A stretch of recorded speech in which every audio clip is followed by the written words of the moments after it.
الذین آمنوا استعینوا بالصبر والصلاۃ ان اللہ مع الصابرین، کہ اے ایمان والو صبر اور نماز سے مدد مانگو، اور بے شک اللہ رب العزت صبر کرنے والوں کے ساتھ ہے۔ اب آپ حضرت حذیفہ رضی اللہ تعالیٰ عنہ آپ ارشاد فرماتے ہیں کہ مصطفیٰ کریم صلی اللہ علیہ وآلہ وسلم کو جب بھی کبھی کوئی مشکل پیش آتی تو آپ نماز میں مشغول ہو جاتے۔ اپنی زندگی گزارنے کا طریقہ یہ بنا لیں کہ جب کبھی مشکل پیش آ جائے تو پھر اللہ رب العزت کے حضور اپنے سر کو رکھ دیں، سجدے میں گڑ گڑا کے اللہ سے معافی مانگیں، تو یقیناً اللہ رب العزت مشکلوں کو آسان کرنے والے ہیں۔ اب نماز جو ہے یہ دین کا اہم رکن ہے۔ حدیث پاک میں آتا ہے الصلاۃ عماد الدین، نماز دین کا ستون ہے۔ من ترکہا، جس نے اس کو چھوڑ دیا، جس نے اس کو ترک کر دیا، فقد حدم الدین، تو اس نے پورے کے پورے دین کو منہدم کر دیا۔ مطلب یہ ہوا کہ جو دین کی عمارت ہے وہ نماز کے ستونوں پر کھڑی ہے۔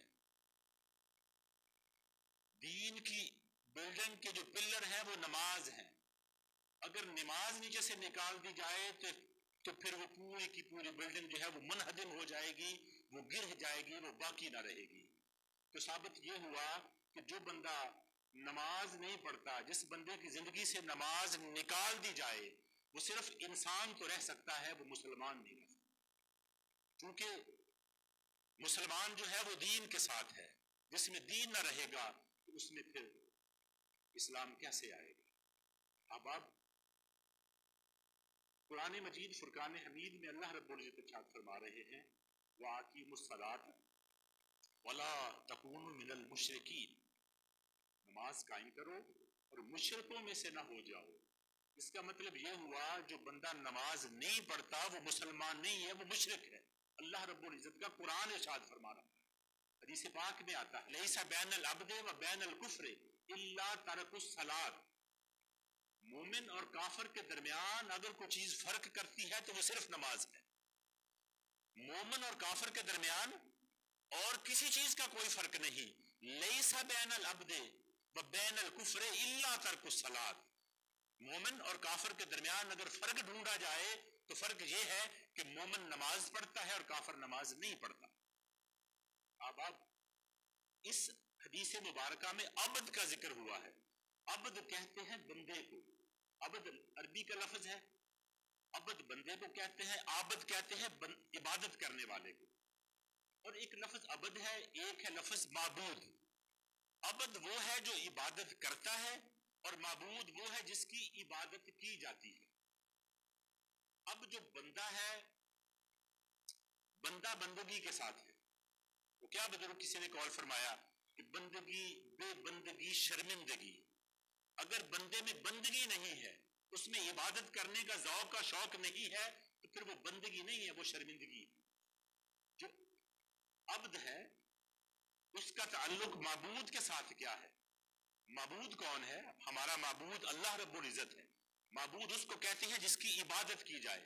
عبد وہ ہوتا ہے جو عبادت کرتا ہے۔ اب عبد کا اور معبود کا تعلق کیا ہے؟ عبد اور معبود کا تعلق جو ہے وہ عبادت کا تعلق ہے۔ عبد اگر عبادت کرتا ہے تو وہ اپنے معبود کی عبادت کرتا ہے، تو عبد کا تعلق معبود کے ساتھ ہے۔ اگر عبد اور معبود کے درمیان سے عبادت نکال دی جائے تو پھر عبد اور معبود کا تعلق قائم نہیں رہتا۔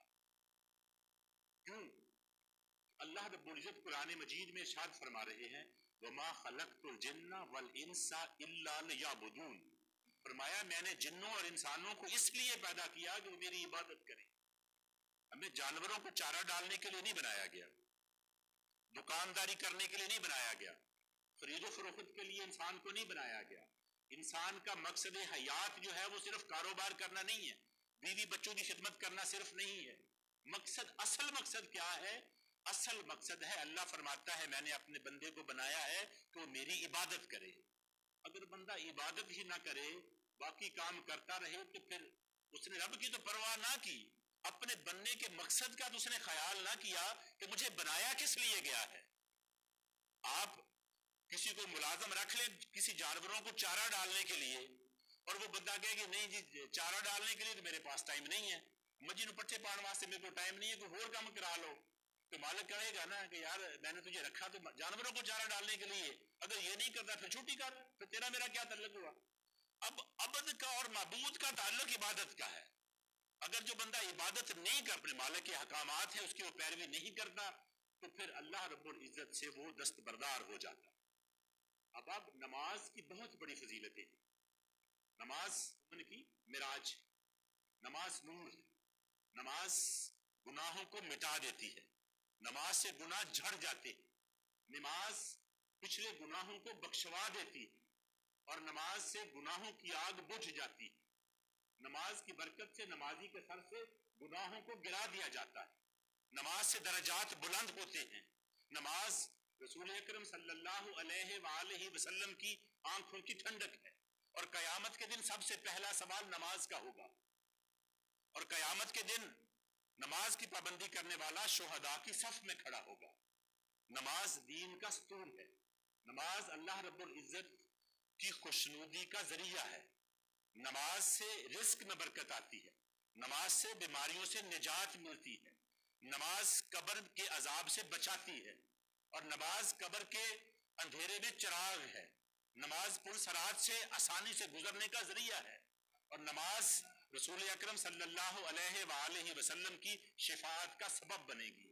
اور جو نماز پڑھنے والے کے لیے سب سے بڑی نعمت ہوگی نا, وہ نعمت یہ ہے کہ قیامت کے دن اللہ رب العزت کا نمازی کو دیدار ہو. احباب ہمیں کوشش کرتے رہنا چاہیے کہ ہر وقت اپنے آپ کو ہم اپنے چہروں سے اپنے جسم سے یہ شراب کی نحوست اتار کر, یہ جوئے کی نحوست اتار کر, یہ عجیب عجیب قسم کی حرکات اور یہ گناہوں کی عادتیں چھوڑ کر اپنے چہرے کو اللہ کی عبادت سے مزین کر لیں. اللہ فرما رہا ہے کہ جو نمازی ہوگا اس کو میں اپنا دیدار کراؤں گا, اور جو بے نمازی ہوگا اللہ رب العزت جب غضب سے اس کی طرف دیکھیں گے تو حدیث پاک میں آتا ہے کہ بے نمازی کے چہرے سے گوشت جھڑ جائے گا, اللہ کے رب العزت کے دیدار کی وہ تاب نہ لا سکے گا. تو کوشش کریں کہ اپنی نمازوں کا خیال کریں, ہم 5 وقت نماز با جماعت پڑھیں.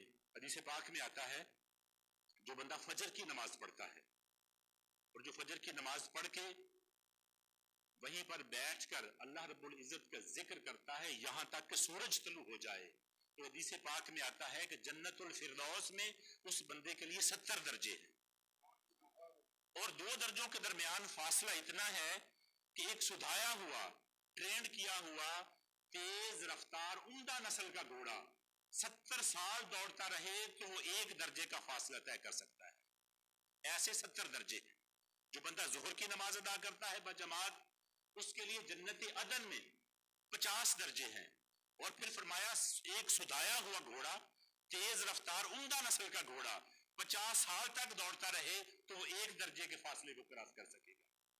اور نماز ظہر جو بندہ بجماعت ادا کرتا ہے فرمایا اس کے لیے جو حضرت اسماعیل علیہ السلام کی اولاد ہے اس میں سے 8 غلاموں کو آزاد کرنے کا ثواب ملے گا, اور غلام بھی وہ جو خانہ کعبہ کی خدمت کرتے ہوں گے.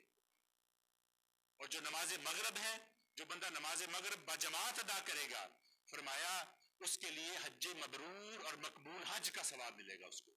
اور جو نماز عشاء بجماعت ادا کرے گا اس کے لیے فرمایا کہ لیلۃ القدر کی پوری رات کھڑے ہو کر عبادت کرنے کا ثواب ملے گا.